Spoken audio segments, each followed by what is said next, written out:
11 de la mañana con 10 minutos, estamos de regreso, lo habíamos señalado, vamos a conversar con Juan Luis Oyarzo Gálvez, académico, economista también, por decirlo de alguna manera. ¿Cómo estás? Hola, Daniel, ¿cómo estás? Muchas gracias. Oiga, quedó algo pendiente la semana pasada, ¿no? El lunes pasado, que tenía que ver con el tema de los créditos, del gasto, de cuánto pido y cuánto pago, porque es la realidad, ¿no?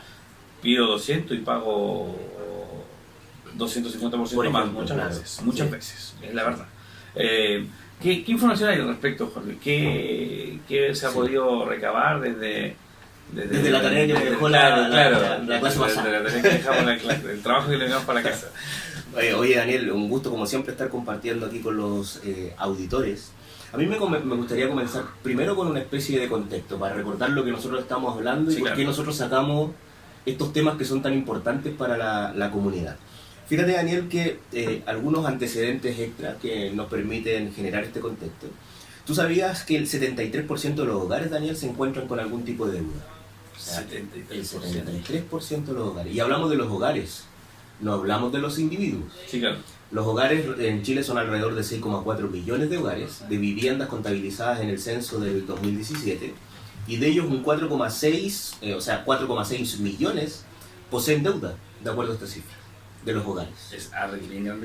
Y el 63% de este tipo de deuda está orientada a deudas de consumo. Por eso el tema de hoy día es tan importante, porque cuando nosotros hablamos de deuda de consumo son créditos para costear aspectos que están relacionados con bienes, con servicios y con contextos que son muy importantes dentro de nuestro entorno social.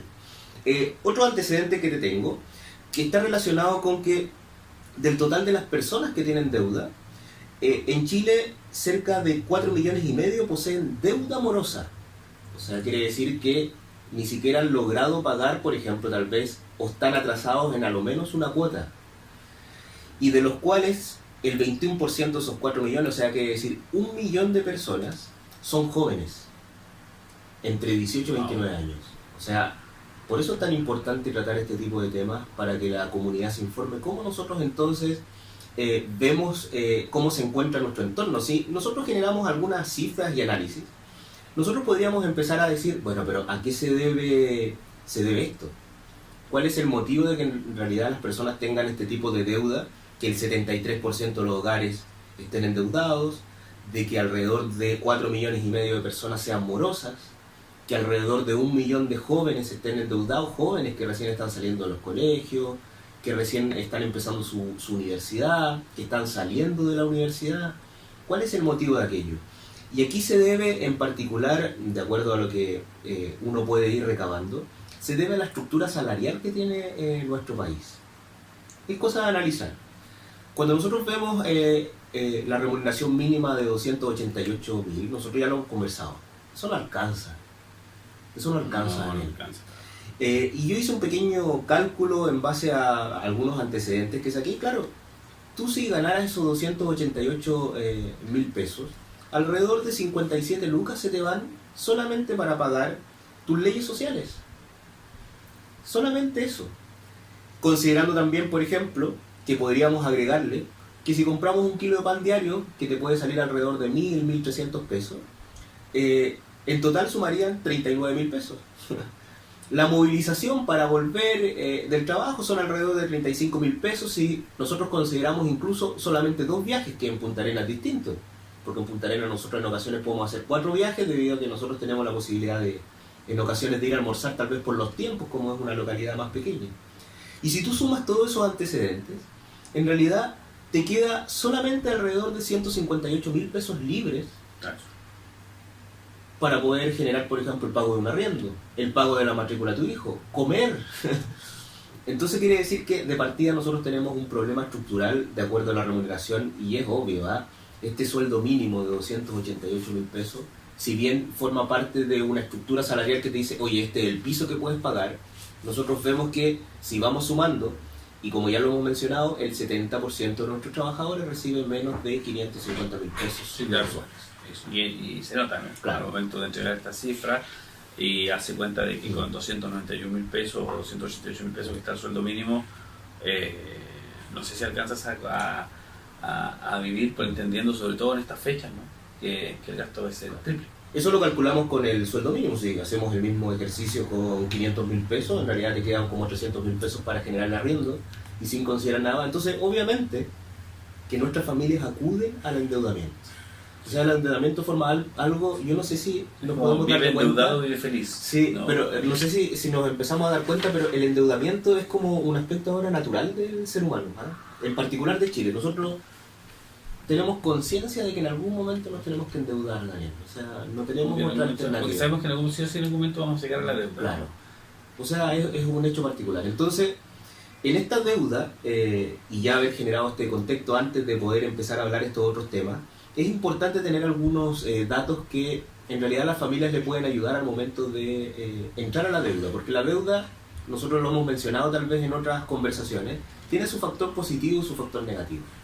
Cuando tú llegas a tener una morosidad en tu deuda, ya eso se transformó en una especie de pesadilla. Yo hablo de pesadilla porque en realidad entra ya al DICOM, porque entra ya una serie de aspectos que en realidad son negativos desde cómo tú te sientes. Es un aspecto que te genera un no bienestar familiar.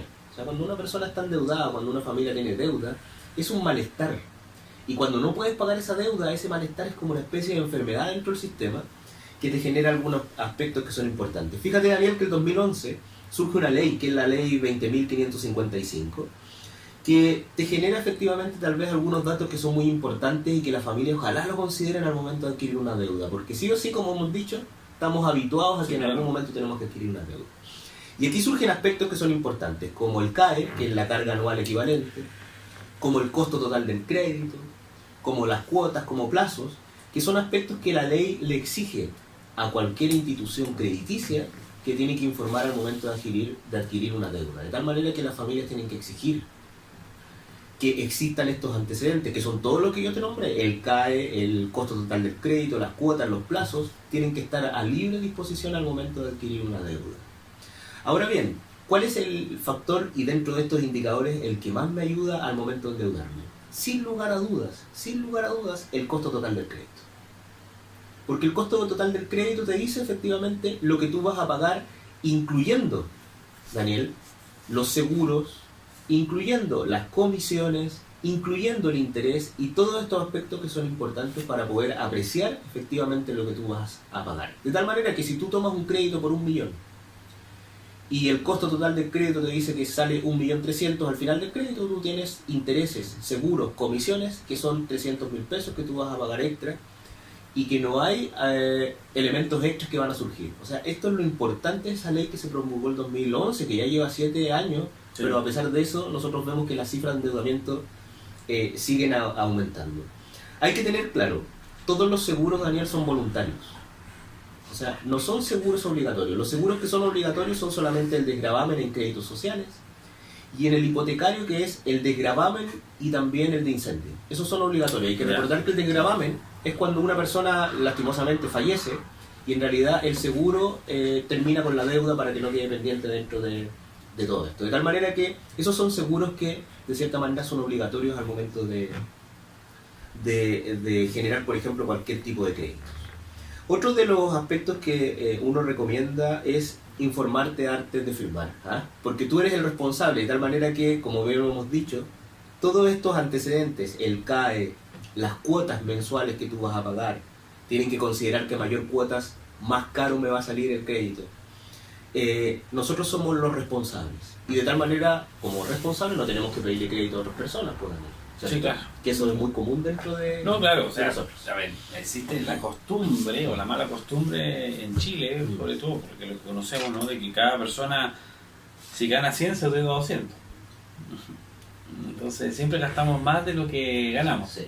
Y ahí es donde nos vemos a las carreras. O aparece alguien que te dice, oye Daniel, pídeme un crédito, es que sabes, yo estoy complicado. Sí, claro, yo no puedo porque tengo... Claro. O sea, le está dando el dato para decirle que no, se va complicado porque no puedo pagar lo suyo, me no voy a pagar lo de otro, ¿no? Pero que bueno, pero claro, esa es la reflexión. Es una reflexión lógica y a pesar de eso hay personas que le piden crédito a personas que uno entiende, pero en realidad son aspectos importantes. Entonces, ya tenemos datos para las familias, para las personas que están escuchando, de los cuales se tienen que fijar al momento de pedir un crédito en particular ahora, en esta época de Navidad. De tal manera que nosotros vamos a ver en televisión, abajito de cualquier crédito, cuando aparece cualquier multitienda, cuando te aparece efectivamente el CAE, que el CAE viene representado en un porcentaje, y ese CAE te permite compararlo con distintas otras instituciones, de tal manera que el consejo es el CAE que es más bajo, el porciento que es más bajo, es el crédito que te conviene.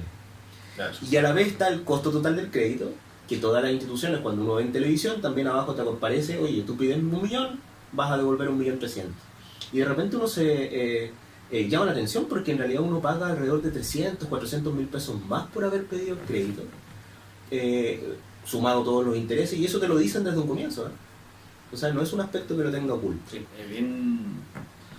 Hay que leer mucho y escuchar mucho sobre este tema porque es bien complejo la parte de estadística. O sea, uno se entusiasma por la cifra. Uno ve 6 ceros y cualquiera le gustaría pedir un crédito de 1 millón de pesos hacia arriba y tener total, dice, pero lo pago, no sé, en 12 cuotas.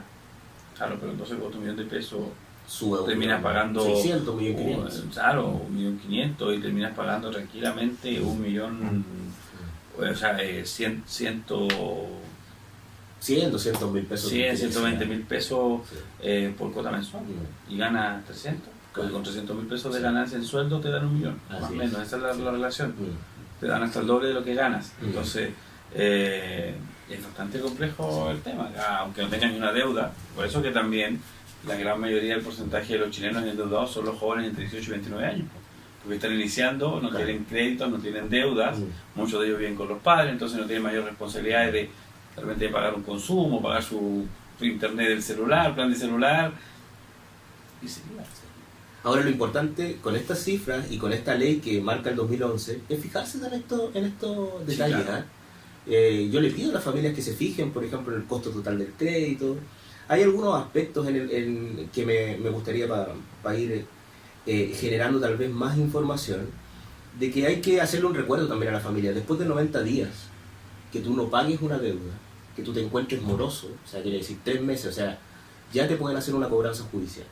Entonces también son aspectos importantes. Entonces las familias tienen tareas para la casa ahora, los auditores. Primero, fijarse en el costo total del crédito, es fundamental. Sí, claro. ¿Cuánto es lo que vas a terminar pagando? Y eso es una información pública, la pueden exigir. Y también tener en consideración de que tú eres el responsable del crédito y que si no pagas esas cuotas después de 90 días, se te puede hacer una cobranza judicial. Existen diferentes tipos de créditos, Daniel.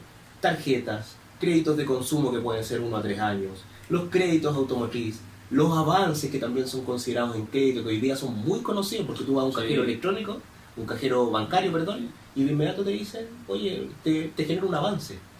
Los créditos hipotecarios, o sea, quiere decir de que en realidad el acceso que hoy en día tenemos a crédito es demasiado. Así que familias se tienen que fijar en estos aspectos, en el CAE, en el crédito total, en el costo total del crédito y una serie de aspectos que en realidad nos van a ayudar a las familias a no endeudarse. En particular lo que habíamos dicho, las tarjetas de crédito también, no paguen el mínimo, paguen el total de la deuda que pactaron en la cuota, porque si no va a generar interés. Exactamente, porque paga el mínimo, pero queda con deuda. Así es. Y la deuda genera intereses. Así es. De simple. Sí. Juan Luis, nuevamente, oiga, cada vez estamos aprendiendo más. Esa es la pero es la idea, ¿no? Sí. La idea también de que la gente tenga en su casa la claridad, sobre todo en estas fechas especialmente. Por eso que hemos hablado tanto de temas de gasto y de crédito, porque en estas fechas la gente pide crédito hasta para comprar autos. Sí. Y Daniel, yo te agradezco enormemente porque estos temas son muy importantes para las familias, en particular en esta época del año, ¿eh? Así que el próximo lunes vamos a volver con algún otro tema también muy relacionado que es, y también, ¿por qué no? Si yo, insisto, si yo pido 1 millón, ¿por qué tengo que pagar 1.300.000? Claro. Si voy a cumplir fielmente, por ejemplo, mucha gente, son más los que pagan que los que no pagan, pero cuando son más los que pagan, ¿por qué también tienen que pagar por el resto? A eso me refiero, ¿no? Me parece. Vamos a estudiar entonces esa mi tarea para el próximo lunes. Toda la semana. Nosotros le damos tarea a los profesores. Gracias. No, gracias a ti, Daniel. Como siempre, muy buena conversación. Oye, nos separamos un par de minutos con algo de música y estamos conversando de salud primaria, como es habitual, lunes por medio. Gente de los CEFAM también viene a conversar de los diferentes programas que están trabajando en cada CEFAM con profesionales de la salud primaria.